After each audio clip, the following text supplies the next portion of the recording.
Welcome to the squad. He's Icewater, I'm Puma, and this is sponsored by Rayon Cognac. Join the movement. Contact us at www.rayoncognac.com. We're going to talk some college basketball. It's the All-Star break in the NBA. We're going to talk about the Super Bowl, whether we like it or not. We're going to talk about talk a little bit about the Winter Olympics. We're going to go with what's on your mind, son, but both of us are going to join on that segment, and then we'll hit you with our last second shot. College basketball ice is heating up. There have been some great games going on. Arizona drops 2 in a row. They are who we thought they were, and they were holding on to that number one spot. I think Michigan takes that number one spot when the polls come out, I think on Tuesday. But let's go through the top 10 right now. It's Arizona. Currently, we're taping this show on a Sunday. Currently at number one, followed by Michigan, followed by Houston, number 3. Duke is number 4. Iowa State hanging in there at number 5. UConn, number 6. Nebraska at number 7. Illinois, that's right, Illinois is number 8. Kansas moves up to number 9. They were one of those teams that beat Arizona. And Michigan State, who took a loss yesterday, at number 10. Give me your eye test on college basketball, man. Lots going on. People are scared. They really don't know what team to go and follow as you get ready for the tournament. As I mentioned to you before, I still think there are 4 legit number one seeds, Michigan, Duke, Houston, and I still think Arizona deserves to be a number one seed. So with that being said, we saw a lot of movement. Iowa State kind of popped back up and did their thing. Arizona loses 2 in a row. They had their freshmen out, which really hurt them in regards to what they were able to do. So that affected them in one sense. Nebraska is for real. Nebraska shows you who they are a little bit. Also, too, Wisconsin. Wisconsin showed you who they way that they were able to handle Michigan State, Yes. kind of put them on that level. Kansas is kind of up and down a little bit depending on what their stars available. So you look into that from that standpoint. But there's a lot going on. I know we're going to talk about here hopefully in a few seconds about sleeper teams. But right now, I thought there's just a lot of movement. And just because your team lost to a very good team, don't cancel them out. And I'm saying that in particular, the way that Texas Tech was also previously able to overcome Houston. Just don't give up on those teams yet. You just have to really look deep inside and try to figure out whether or not your team is going to be ready that you like is going to be ready for the tournament. So I know you were asking me about the sleeper teams that we need to look out for in the tournament. I was watching a game last night, and one of the sleeper teams, I hope they get in the tournament. There are 3 teams in that conference. Santa Barbara. Santa Barbara is a good team, University of Santa Barbara, and you have in that same conference St. Mary's with Gonzaga. And I think those 3 teams really deserve to be in the tournament, but I only think that they're going to grab 2 of those teams. But I like Santa Barbara to get into the tournament because they give St. Mary's and Santa Barbara give Gonzaga's fits. And I think they will give other teams around the country fits too. But I only think they're going to select 2. But I think the weaker of those teams, they have to win that tournament for them to grab all 3 of those teams to get into the tournament. I really think so. A lot of people, the sleeper team that I'm looking at is Virginia. North Carolina, Caleb Wilson is out. We don't know how long. And so they had a big win against Duke the week prior. We were out last week. But without Caleb Wilson, I don't think North Carolina really goes in farther than where they are now. They rank number 11. I really like BYU, but I don't trust BYU at this particular point. I really liked them early in the season, but they seem to kind of fall behind in games, and then they try to make this heroic comeback. I don't think they're going to be that much of a team to kind of come back and win in a tournament. And it depends on where they're placed. But I'm looking at Illinois might be a good team to look at. They got a lot of good players. The freshman, Wagler, is playing out of his mind right now. And Iowa State, I saw them earlier this season. They bumped their heads a little bit. Now they're ranked number 5. They may be one of those teams that may not get the number 1 seed if Houston Duke, Michigan, and Arizona drop out of that. But they're a team that, depending on where you place them in the country in the tournament, I think could do some damage. And of course, Connecticut. Connecticut's scary. I don't care where you put them. I don't care where you put them. They're going to be scary. They are a tested team. They played just about everybody. They have, to me, one of the hardest schedules in the country. They're a sleeper team. And I'm not going to sleep on Kansas. Kansas was able to put away Arizona. And so now they seem to be putting it all together. The chemistry's there, and they're going to be a tough out. Your sleeper teams, man. You covered a few of them there, so thank you for that. No, I'm just You're kidding. welcome. You're But welcome. let's start right where I think it's key for me. And I watched this team twice, and I watched them twice really versus quality talent. Texas Tech. You do not want to play Texas Tech with Toppin being there, and then they have some more guard play, have 1-2 punch over there, and they play defense, and they're gritty and nasty. The only way that you get them is they don't at times shoot three free throws real well. At times they struggle on the free throw line, but they play gritty, they play nasty, they play physical, so they expect to be tested the way that they have been in the Big 12. Take that over into the tournament, they're ready to go. You do not want to play them. Another team I would say early on, I would say Nebraska. I still like Nebraska. I think the problem with Nebraska is they're limited size-wise, and a bigger team may cause them problems if they're not hitting their shots. But I still like them going into the tournament. The other team I have to point to, even particularly if they end up as a 7 seed in a tournament, and that's Wisconsin. Wisconsin is playing straight crazy basketball. Dangerous They team. don't they don't care. The one thing that they have big men that are flexible and mobile, but they have that one key ingredient that I know that you love. They have great guard play in Wisconsin. Great guard play. They have guards that can shoot the ball when they come out. They have guys that can put the ball up, score at a moment's notice and take care of the basketball and make quality plays at the right times. I would also throw in there possibly Arkansas. If Arkansas is a 6 or 7 seed with their athleticism and they play a team that's not really able to handle that 40 minutes of hell pressure on defense, they could cause a problem as well. One or two others that I would throw out there. I do agree with Virginia. I like the way that they play. And I'm gonna make this bold statement and get out of here on this. If UConn, if UConn, write this down, if UConn is sent out west, let's say as a number 2 seed or probably number 2 seed or number 3 seed, you can write their ticket right now to the Final Four. Wow. Wow. You know And what? I'm not going to fight you on that one. you can write their ticket right now. And I know that means probably that Arizona will be the number 1 seed out west. But if UConn goes out west as a number 2 or number 3 seed, you can cement them in the Final Four.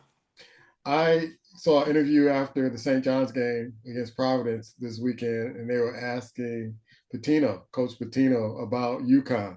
And he was describing UConn. And he's like, you know what? I might as well quit right now. I might as well quit. Because he was naming all these things. He was going on and on and on. Then he stopped himself. I was like, you know what? I just better just quit. We shouldn't even play them. All right. So games that are coming up that I know I'm interested in, Houston and Iowa State. That can determine a flip flop in the number 1 seed if Iowa State can upset Houston in that game. You got Michigan and Purdue. Purdue's playing some good basketball, and I know we wrote them off because they didn't have the big guy with them. He went on to the NBA, but they've been playing some gritty basketball. You have Louisville against SMU, and you have Michigan State. Let's see if they can bounce back against UCLA. And of course, Arizona State plays pretty tough. And so Texas Tech is going to be playing them. And then the SEC team, you got Kentucky, and they're going to be playing Georgia. So that should be a good game. Also, later on in the week, you have number 1, Arizona. Number 1 right now. They may drop to number 2 or 3, depending on where they get placed after losing 2 in a row. BYU. BYU almost came back and beat Arizona last time they played. Let's see if BYU learns some lessons from that game. Arkansas and Alabama. Don't write off Alabama. They can still be in the tournament and they can still cause some damage. You have Virginia at Georgia Tech, Illinois at USC, and also what I'm looking at is Creighton against St. John's. Creighton is not doing really well this year, but St. John's, you don't need to misstep at this particular point. And I know you're going to like this. I know you're probably looking at this. Kansas and Cincinnati. Can Cincinnati come and just drop Kansas down from that number 9 position? Games that you're looking at that you might want to see this weekend, that or this week coming up, that folks should be paying close attention to. I have one question. Where is that Kansas Cincinnati game at? I think it's going to be in Kansas. It is in Kansas. Yeah. Well, it does make a difference. If it's in Cincinnati, it's a all different ball game. So Right. that's all I'm gonna say. Right. But I'm gonna stick with the first two that you mentioned. Iowa State, Houston. Looking forward to that because the way that these teams come at each other, very strong. But it's something about, and I love Houston. They live for these games. They get up for these games. They are excited. It's getting that time in the year where they start to tweak some things and get ready. So if nothing else, they play hard defense. I am very excited about that game coming up. Also, you mentioned Purdue versus Michigan. I know we want to give Purdue their respect because of what they're done and they can shoot and we like their coach. He's created a great program. They have a strong legacy and everything like that too. But let's keep this 100. They don't have the size, bro. No, they And don't. with Michigan has some pros over there. And again, I hate to say this, they're gonna kill me in Columbus. We missed the boat on May, bro. We missed the boat. He should have been in Columbus, and I'm gonna probably say that till we make a change, maybe. But Purdue, I just don't think they have the horses, and they might get hot. Of course, if they get hot, they're shooting the three, they moving the ball, they can play with anybody. But Michigan is a problem, and Coach May has a way of turning that switch. It's like they're not playing their best. Like, all right, turn that switch, and then all of a sudden they explode. And I think that's a problem. So I'm looking forward to the game because I think Purdue can hang with them, but they cannot afford to miss many shots. And it's like anything else was shown the rest of this past season. If you're not prepared, Michigan's playing halfway decent. If you're not playing up to par, they will blow you out. Yeah. Yeah. So I'm looking forward just to see from a competition standpoint, if nothing else.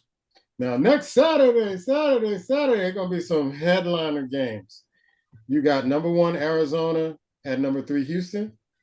You got number 2 Michigan at number 4 Duke. You got Iowa State at BYU. So there are going to be some real tough games that's going to determine who's going to be that number 1 seed in the tournament. I mean, these are some games that I didn't expect that were going to happen during the season, and all these teams kind of lined up in the top 10 that are playing each other. But those are some marquee games. If you can't be there, tape it because it's going to be a show. Get your popcorn ready, as Terrell Owens would say. It's going to be a show. Going to women's basketball, there's one story that stood out to me. I had a chance to catch the game with South Carolina and LSU. Dawn Staley wins her 500th game, and she has beaten LSU 18 times in a row in that conference. I'm not saying 8, folks. 18 times in a row. Your thoughts on this, man? I know what you said off air, and I'm gonna bring it up. You said perhaps maybe they need to look at doing something different at LSU, maybe a coaching change or something. And I shot right back at you when I said perhaps it's not about a coaching change at LSU. Because most programs are getting their tails not whooped, whatever you want to call it. Most programs are getting dominated by South Carolina as well. Yeah. So it's not just LSU. Now, granted, their coach is a little bit over the top. She's very colorful and she's very confident. But that doesn't mean that she's not the only group that's feeling the same way, that's tired of losing. So there are a lot of good teams, but this shows you it takes a special kind of moxie, if you will, to be great. And that's not a label we should post all the time. Great. So if you're good, which LSU has been very good for a long time, and the coach switched over when she came over and made that change, it just means perhaps that South Carolina is making a hell of a legacy and a run under Don Staley. That doesn't mean you're not good though. Everybody, every team, every program cannot be great. All right. Keep whooping them, dog. Coach Don Stanley. Keep whipping them. Keep whipping them. Keep whipping them. Let's go to the NBA. Of course, we're at the All-Star break. I want to ask this before we go. Well, I'll go into the standings. At the All-Star break, you have the Pistons, the Celtics, and the Knicks, 1, 2, and 3, followed by the Cavaliers, who've won 5 in a row, I believe, since the trade. Also followed by the Raptors, number 5, the Sixers, number 6, and you have the Heat and the Magic at the Magic is number 7 and the Heat is number 8. In the Western Conference, of course, you have the Thunder at number 1, followed by the Spurs, Nuggets, Houston, the Lakers at number 5, the Timberwolves at number 6. You have the Suns at number 7 and the Warriors holding on to that number 8 spot. But I wanted to ask you this because I can't remember the last time I watched the All-Star game or any of the festivities that happened, the celebrity game, the 3 point, the slam dunk. Have you been watching it? Because I kind of feel like it's lost its luster over the years, and I'm not interested. I was more interested in watching college basketball. And Jason Williams came out with a statement earlier this week saying college basketball is much more watchable than NBA basketball at this particular time. Your thoughts on the All-Star break, man? So I watched some of the All-Star break festivities on Saturday, and I was a little bit dismayed because I wanted to see something else, particularly with the slam dunk competition. I was just like, wow, I couldn't believe what was happening. I was not really that impressed. I know it takes amazing things for those athletes to step up and do what they did, but I guess we're spoiled from the old school to want more. And I was ready to come on here and I was ready, man, this All-Star weekend is in trouble. And I was going to tell you everything what was wrong with it and I was going to slam it. Then I had to take a step back. Even though it was a lackluster dunk contest, I had to remind myself that this is not back in the day. As much as I wanted to be, and we had some great times with Dominique versus Jordan and even Zach LaVine, right? And Gordon getting messed over in the dunk contest. It's still not back in the day. And when you really pay attention to modern day society, being mediocre or providing lackluster performances from certain talent is what's accepted now. Yeah. That's why reality TV and entertainment is so accepted. You have it to a point where a certain popular network is featuring WWE on its website now. And to your point about entertainment, that's a feature now. And I know you're going to say something about that. But from that standpoint, basketball is not as physical as it was. Hell, you think about basketball now compared to back in the day, hand checking would be considered barbaric right now. Yeah. So with that standpoint from there, football is less physical, right? Now we're able to do and understand and receive boxing entertainment, a certain individual. So people want to be entertained and they're willing to accept stuff that's watered down. Yeah. But we as old school individuals that are used to more talent and what they're producing, we have a problem with it.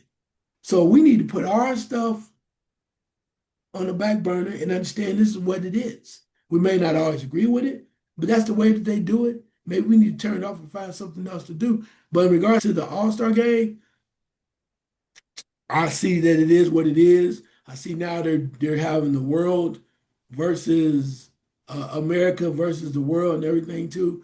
But I think there was a show anchor. I think his name is Nick. I won't say where he's at. He said he came up with the ultimate game for the All Star game, and people not gonna like it. He said black versus white.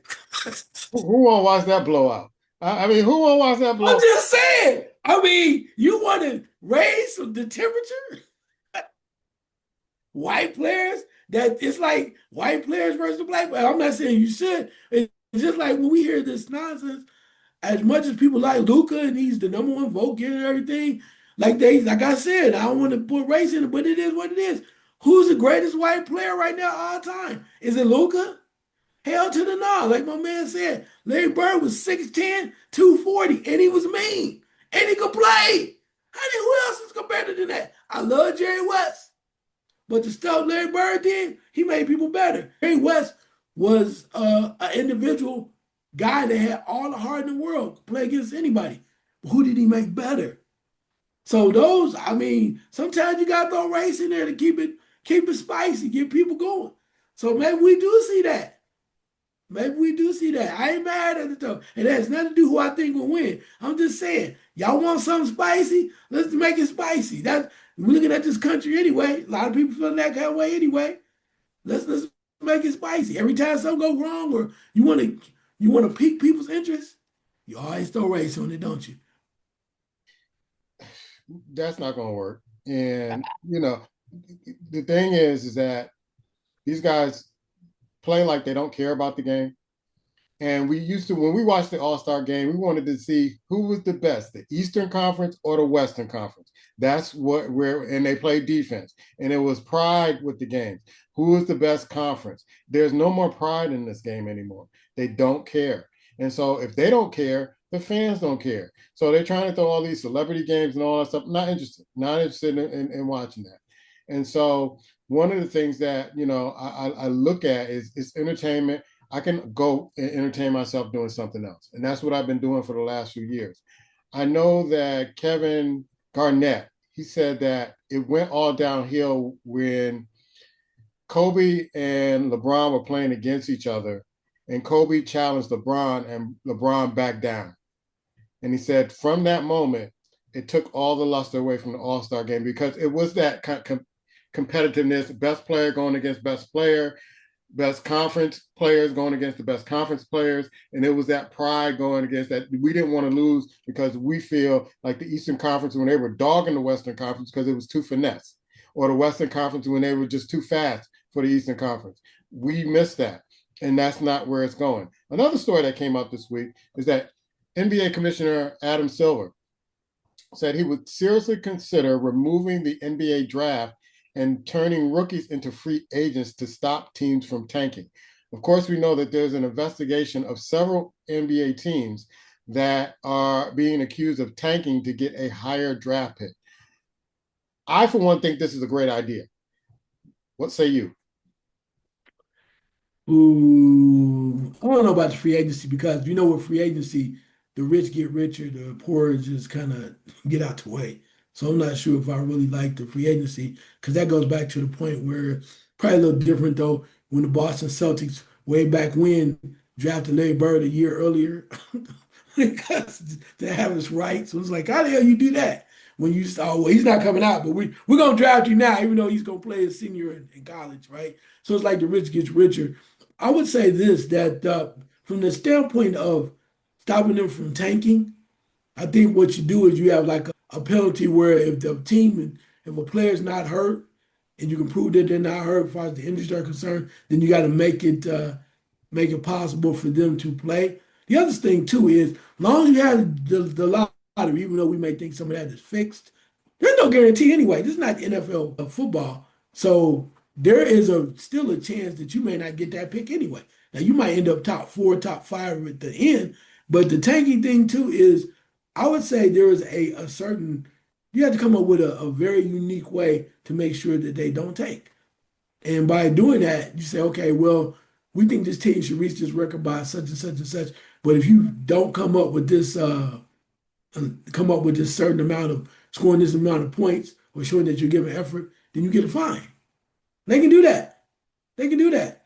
If you come in here and you know such and such, well, we're gonna let him rest. No, he don't get to rest. And granted, it's like, oh, you can't do that. The hell you can't. The league runs everything. The league runs everything. They can do whatever they want to do. And from that standpoint, if you have more teams tanking, then you say perhaps you don't need that team anymore. You start looking at more ownership, new ownership. Yeah, because Maybe that's how you go back. I know they're talking about bringing two more teams. I think Seattle is one of those teams, and there's a Las Vegas team they're talking about bringing into a new NBA teams. But I like this idea because I think they don't have to put every player, or they'll only give teams two slots to have free agents. and then the rest of them you have to kind of bring into camp and all that other stuff and try them out and all that other stuff. I kind of like this idea because now we're going to see which teams are really serious about building a winning franchise or not, because we get these bottom feeder teams that get these draft picks and they do nothing with them, and eventually they leave. So I think it will stop that. If they can't buy them and they can't come up with a contract, so be it. But it doesn't, instead of ruining these college players' career coming in and you sit them on the bench or you're not coaching them up or anything like that, I think it would be a good idea to flip it a little bit and say, hey, you got to play all year to get the money, get the revenue, to get a free agent that's going to continue to help your team win. Because it's not fair to the fans. They go out and see a franchise that they're hoping becomes great one day, and you're not playing players. You're stockpiling players, but you got players on the bench. You're saying that they're injured when they're really not injured, and all this other stuff. It forces you to go out there and play and compete. And if you don't compete, maybe you need to look at the ownership now. Maybe you need to switch the ownership and saying, hey, something's wrong here. You need to fix it by this amount of time, or you got to give your franchise up. I agree with that 100%. But that's why I say I need to look at ownership right now. Yeah. And the reason why I say that is because of the standpoint of you have to understand where these teams are coming from, and they're not coming up with the right moves. So there's a reason why you think about when Magic Johnson and Larry Bird came into the league for 1979-80, right? If I'm not mistaken, around Mm-hmm. that time, Yeah. all the way up until the early 1990s. And I'm talking ancient history for certain people. So 80 to like maybe 92, 93, there were only seven franchises that won NBA championships. Seven from that time period. Because those front offices, those ownerships decided what they wanted to do, and they really took heed in how they moved forward. So if you make it just about free agency, even if it's only two guys or whatever, then the rich are still going to get richer because Boston, OKC, the Lakers, whoever has the most money or teams, or Denver, they're going to go get those, take those two slots, and they're going to get the guys that they know they need. They're going to do that. While the rest of the franchises at the bottom, they're going to continue to tank. That's why you need to look at ownership. If they're not making quality moves, then they need to get that up because there's some owner out there that really wants to win. But like for instance, like you look at Sacramento, and then what I call them the island of gunning scutches, right? You just keep getting the same dudes, just keep jacking up, jacking up, jacking up, jacking up shots with no looking, nothing to think about playmaking. It's the same thing. You need to look at that franchise. You look at that ownership because you're not making quality decisions. So that's why I said, why are we waiting to look at ownership? We know what it is. We know who's taking. We know who's making bad decisions. Your record shows it. The way that you play, people coming into the arena, you're Yeah. not providing the results. Get these motherfuckers out of here. Yeah, I agree I'm with just that saying. too. I agree with that too. But Yeah. something has to be done because you can honestly, year after year after year, around this time, you can see the teams that are saying, you know what, we have no shot, and they're throwing anybody out there, and it's not fair to the fans. I know in Chicago, it's not fair to the fans. You just throw any team out there, and you're trying to give the fans a quality product. Some franchises give fans a quality product that can compete every night, but they listed about 9, 10 teams that you can tell by the record, and you can tell by watching the games that they have just left the building and they're just throwing a team out there, and they're selling merchandise, they're selling a lot of merch, they're selling tickets, but their team year after year they're getting these draft picks and they're not doing anything with. So something needs to be done, and I commend him for considering this seriously about doing something to kind of help this game because like I said, Jason Williams said, hey, the product in the NBA is not really kind of meeting the standards of what college is doing. And last night, instead of watching any of the all-star stuff, I'm watching college. Friday night, I'm watching college. I'm not even looking at the NBA at this particular point because they're not giving me anything to really look at. And when I do, I kind of get frustrated because it's like it's subpar to what I'm seeing in the college level. Those guys are playing, they're behind off. And you can say whatever you want to say about the NIL, they're playing. They're playing, they're getting money and they're playing. let's go to. I don't even want to call it the Super Bowl because that was horrible. Of course, me and Ice picked the New England Patriots to win last week. They did not win. They didn't come close. We didn't do a show last week because we want to enjoy the festivities. The only thing I enjoyed was the Bad Bunny halftime show, and we could talk about that a little bit later. But that game, I think if I wasn't around a number of people watching the game, I would have fell asleep. I'd been at home falling asleep, and I would have woke up and the game would have been over. Your thoughts on this game, man? Ooh, where do we start? Where do we start? What I thought was going to happen, what I thought could have happened, did not happen. So first of all, kudos to Seattle. Yeah, Seattle stepped up. Their defense stepped up. Let's yeah, say that because when you look at their offense, Sam Darnold, the Patriots defense wasn't horrible. Actually, they did pretty we did good. really well. Yeah, They held Sam Darnold to 202 in passing, only one touchdown. Held Smith and Jinga to 27 yards receiving. That's a damn good day. Now you gave up 135 yards rushing to Walker, but he didn't score. Their defense won the game, right? Defense won the game, so kudos to them. But in regards to New England, their quarterback left a lot to be desired from the standpoint of not being able to get things done, and they just could not move the ball. I thought they were going to be better offensively, but from that standpoint, you could just tell the inconsistency, or what I really mean is you can see the holes in the Patriot offense, right? You can see the holes, and that's why Seattle's defense was able to exploit them. They could do no wrong, could do anything right. Maine was trying to move the ball. They just couldn't get on track, and Seattle clearly was too much.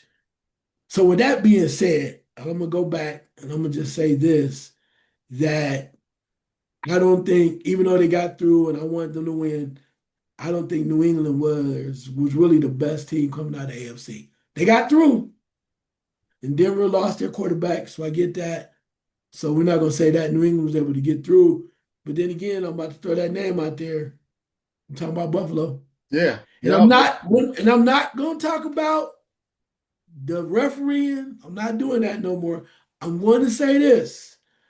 From the start of the so-called slash Super Bowl tournament, I thought this was the year of Buffalo. I thought they should have won. I thought they should have figured it out. You had all the things in place. A coach who's been there for a while, veteran coach, so-called a MVP type quarterback, supposed to be ready. Defense was not horrible, but you had enough pieces on that team that I thought they could get it done. And unfortunately, the quarterback did not step up. Plays were not made that needed to be made at a certain point. But I thought collectively, Buffalo was primed to move forward in the AFC. I thought they were primed because of the missing or the subtraction of the quarterbacks that normally beat you. You talk about Lamar Jackson. There was no Joe Burrow, and there was no Patrick Mahomes. This was the year of Buffalo, or it should have been. They didn't step up. But with all that being said, I think that's why we got the Super Bowl that we did. In hindsight, now Buffalo got their coach fired. So I think that's why we saw what we saw as far as the outcome of the Super Bowl. And it was lackluster. They tried to make it exciting, but they just couldn't, they couldn't do it. There's no matter what. It was like, oh man, I'm turning that off. And much love to Mr. Bunny at the halftime. Some people just turned off. They didn't know what to do. So they didn't give him a chance to see what he was doing. And I ain't mad because they didn't understand it. And we talked about it before. That's their fault.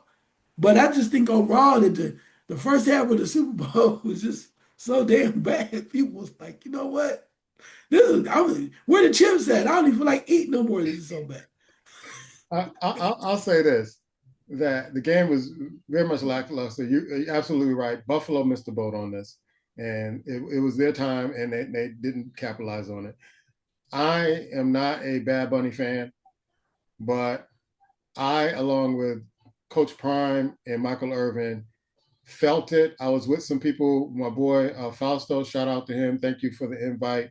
He's Colombian. His wife is Puerto Rican. She had a number of people over at the house because they're Bad Bunny fans, and I felt, I didn't understand everything. I know a little Spanish, but I felt the performance.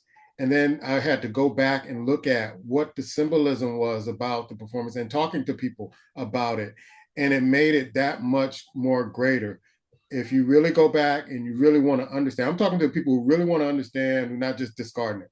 If you really want to understand what he was doing on that, it's so much symbolism and talking about the culture, and your culture is in it, Black folks. Your culture is in it. If you saw the flags that he was walking out with, you have Jamaica, you have all those Caribbean countries out there that have folks that look just like you, as well as Puerto Rican. Puerto Rican is a mixture of Taino, African, and Spanish blood. And so he talked about all of that. It was a great tribute. I think it was a great halftime show. Was it the greatest? No. But what he did is he showed up and he showed out, and he represented for the culture. And I give kudos to that. Even if you didn't understand the language, you could feel what he was trying to get. If you didn't weren't able to feel that rhythm and feel the excitement and look at all the artistry that went on with that, I don't know what to say to you, but I would go on to YouTube or something like that to find out, to investigate, to learn about something other than your own culture. I would encourage that because there was so much symbolism in there. Nothing was left, you know, left off the bone with that in 13 minutes. And to do that in 13 minutes, I got to give you kudos. I got to give you kudos. Like I said, I don't know too many Bad Bunny records. I don't really, he's not a artist that I really follow and listen to. But it didn't make me go out and grab all the Bad Bunny records. I'm not going to say all that, but I do appreciate him as an artist and what he was able to put together and the symbolism and the messages he was trying to send in the Super Bowl. And if you don't want to understand it, it wasn't for you. Period.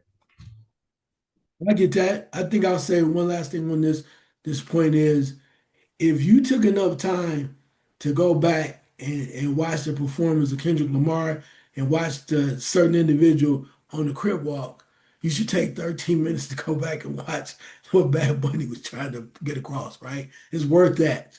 It's worth that. Because I agree with you. I think it's important to find out what was really being put across. And it might mean something for us, the symbolism of it. So if you can go watch a crib walk for a little bit, it's worth 13 minutes to go watch this young man's performance. All right. The Winter Olympics have been going on. I have to admit, this is not my Olympics. I'm a summers guy. From a tropical people. I like the Summer Olympics. There were some things in the Winter Olympics. I think I might now watch 20 seconds of it. Some people sent me some clips, and I'm like, nah, I'll wait for the Summer Olympics. I know a sister won the gold medal in her event, but it's just not sports that I kind of look at. What really was alarming in the news of the sports is they ran through 10,000 condoms in 3 days. So they should add another sport to the Winter Olympics and the Summer Olympics because they keep dumping a lot of condoms there, and they're going through them like like nobody's business. But your thoughts on the Olympics, man? Um, I think I would say this. I would say this. I think that whole thing about condoms, that's just the way of the Olympics, right? In the village. Some of the Olympics they talk about there's always a high count of condoms being dished, dished out. So I think that's just kind of the Olympic way. But who am I to say one way or the other? I think that's what's popular in the village, especially when it's cold. The village is popular in the Winter Yeah. Olympics. What else to do when it's cold outside? Yeah, so and different people would track from different places and they're all connected together. And before you know it, it's friction. It's fire. and, It's and, fire. and, It's friction. and all warm. Yeah. Everybody wants to be warm. Yeah. Anyway, yeah. So anyway, we're gonna keep this on point. In regards to the Olympics, it's important to watch the medal count. I see where like Norway has the most medals right now. They have 24, Italy 22, America with 17. I watched a couple things, and forgive me for not knowing the names off the top of my head. The young man from America that was the young favorite for the figure skating. He was the guy. He came in already. I think he's not really that old at all. This is supposed to be his Olympics. And I watched his performance where he had opportunity to win because this was in the free skate. But to watch him at this young age, and everybody was telling him his dad, both his parents are former figure skaters. So to watch him perform and whatnot, this was his time. This was the Super Bowl. And he came out, and I think he fell down 3 times. Hmm. And you could see the look on his face, like, oh my God, what the hell have I done? This was his time. He was the best in the world. He'd been preparing for this. His dad was there. He's used to this. He's been skating since he can remember. But at one point, the biggest time of his life right now, he got tight. He got tight. And when he came off, he was horrified. And right in real time, you saw him just crumble in front of the whole world. And he still stood up there and he answered the question. He says, "This is a nightmare." But to his credit, he stood up there. And that's what is beautiful about the Olympics. Now, he'll probably have a number of numerous opportunities to participate in the other Olympics. But for that, he was the guy. He was the one. Everybody knew it was his time to shine, and he didn't. And I think that's what makes the Olympics so real. You spend all these months or whatnot preparing for this opportunity, like in track and field or losing or whatever, and you are ready. You've been practicing, and before you know it, either you step up and do it or you fall. So amazing, amazing for a lot of people, but that's a lot of pressure. And just because you don't get it right the first time, sometimes you come back and you do what you can do the next time. Yeah. Let's go to our segment. What's on your mind, son? And we're both going to sound off on this, and it may be short and sweet and quick here. Stephen A. Smith is seriously considering running for president. I guess he says one clown is in there. I guess another they can use another clown. But my thing is, there's no way, unless people are in. I wouldn't put it past America because America is jam packed with stupid people. He's not really even liked in ESPN. I can't name one person that really likes him. What do you think about this guy really kind of throwing his hat in the ring to run for president, who has no political experience whatsoever? And I guess because his predecessor has no political experience, and you see what he's doing, you see how he's messing up. Do we want somebody else to come in and mess up even worse than what we see right now? I had to think long and hard when I heard this, and I've heard this before about certain individual wanting to run for president. But the factor that this individual has come back now and trying to add more fuel to the fire as to this is some more of a reality. I'll say this. You can do what you want to, and granted, we do have a more of a personality, a reality personality as president now. Anything is possible in this country. They've shown us whatever, but I would say this that I'm not sure if this particular individual will be prepared for this. And just because you have the opportunity to have a platform on us in a certain arena, we're talking about sports that is, and you're able to do that and you're recognized as one of the top people in your arena, doesn't mean you belong in another arena. And granted, say, well, that's what the president has done, but he's been elected twice. I don't think this person has shown enough of the demeanor, the caveat to stand up and understand what how this political arena works. And as we mentioned before, just because you have become a top-notch personality in your arena doesn't mean you should go to another arena and try to run the country. So with all that being said, I don't see it. I think they may. But the other thing too is this same person that struggled with, I think, with ego when it came to the most recent thing that's still going on between he and a basketball legend and LeBron James. It's all about ego. And you're telling people how great you are and trying to prove how great you are. And you can't even get yourself together in a place that you are supposed to be considered the number one option as far as personality. How the hell are you going to run this country? And plus, two people are looking at him side eye a certain kind of way. And then you come out and say you're going to receive a certain party's nomination.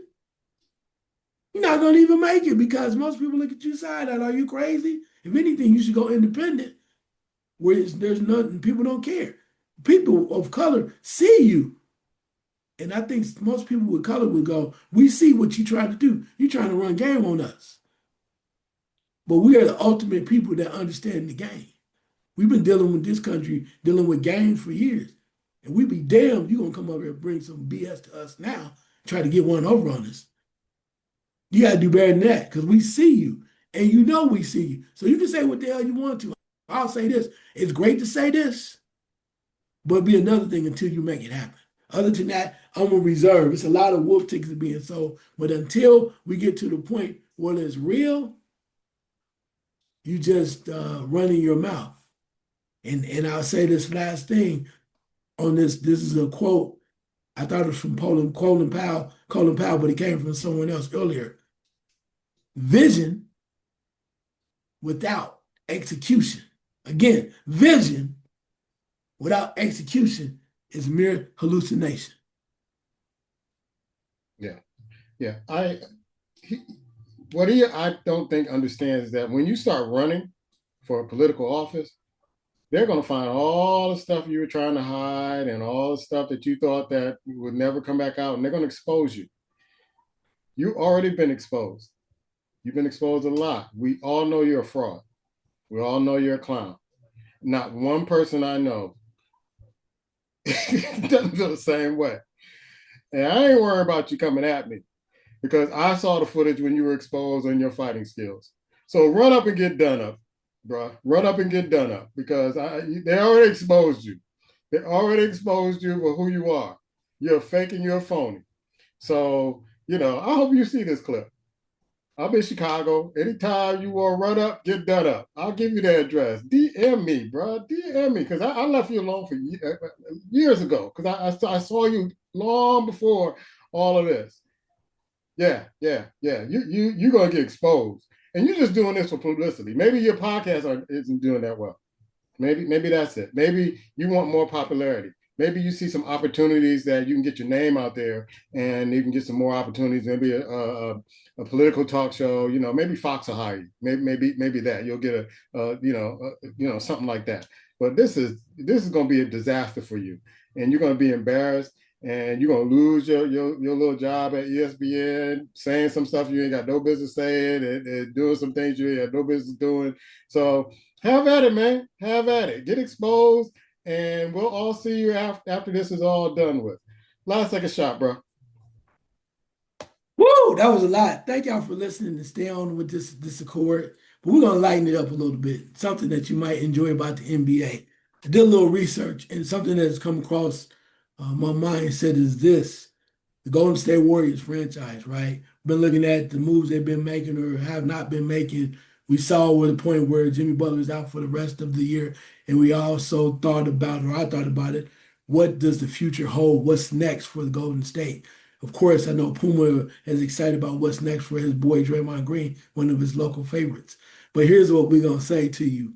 Think about it this way from the standpoint of Steve Kerr is in the last season of his contract, right? 25, 26 season. This is the last season. So they're trying to figure out, do they have an extension? Are they going to move forward with the extension?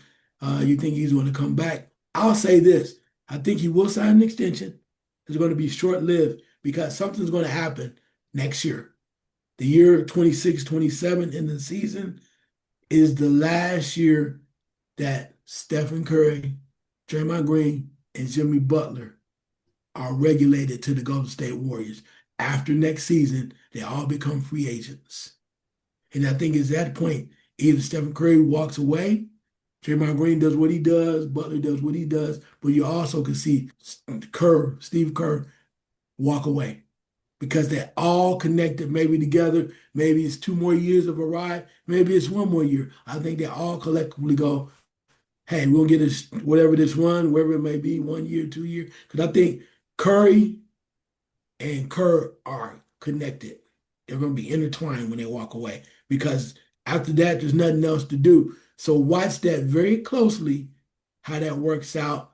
Because one, those two individuals, Kerr and Curry, have nothing else to prove. So why not walk out together, glorified? Curry finally has his gold medal. Nothing else to prove, said, maybe work together on making the senior celebrity tour in golf. Rumor has it that the Boston Celtics are looking at Curry with their big Okay. three, putting their big three together. You never Okay. know. You never know. You never know. My last second shot has to go to kudos to Charles Tillman, who, after his football career with the Chicago Bears, went to go work for the FBI. But with the current situation with the FBI, resigned and said, you know what, I can't represent this, and this is not who I am. So kudos to you for being a man of integrity and saying, you know what, there's no way in my heart of hearts can I represent this agency with what they're doing with this administration. So kudos to you, sir, for stepping up and being an example of a person, a black man of integrity. That's our show. We'll see you next time. And LeBron, yeah, man, let me do your light work, bro. Hero for hire, man. I can take him. I could take him out. Just give me a call. Give me a call. Hit us up on our Facebook page. Hit us up. I'll do it. I'll do it. You can't do it. You can't do it because you know. I'll do it. I'll do it. Just get me out of jail after I do it. Later.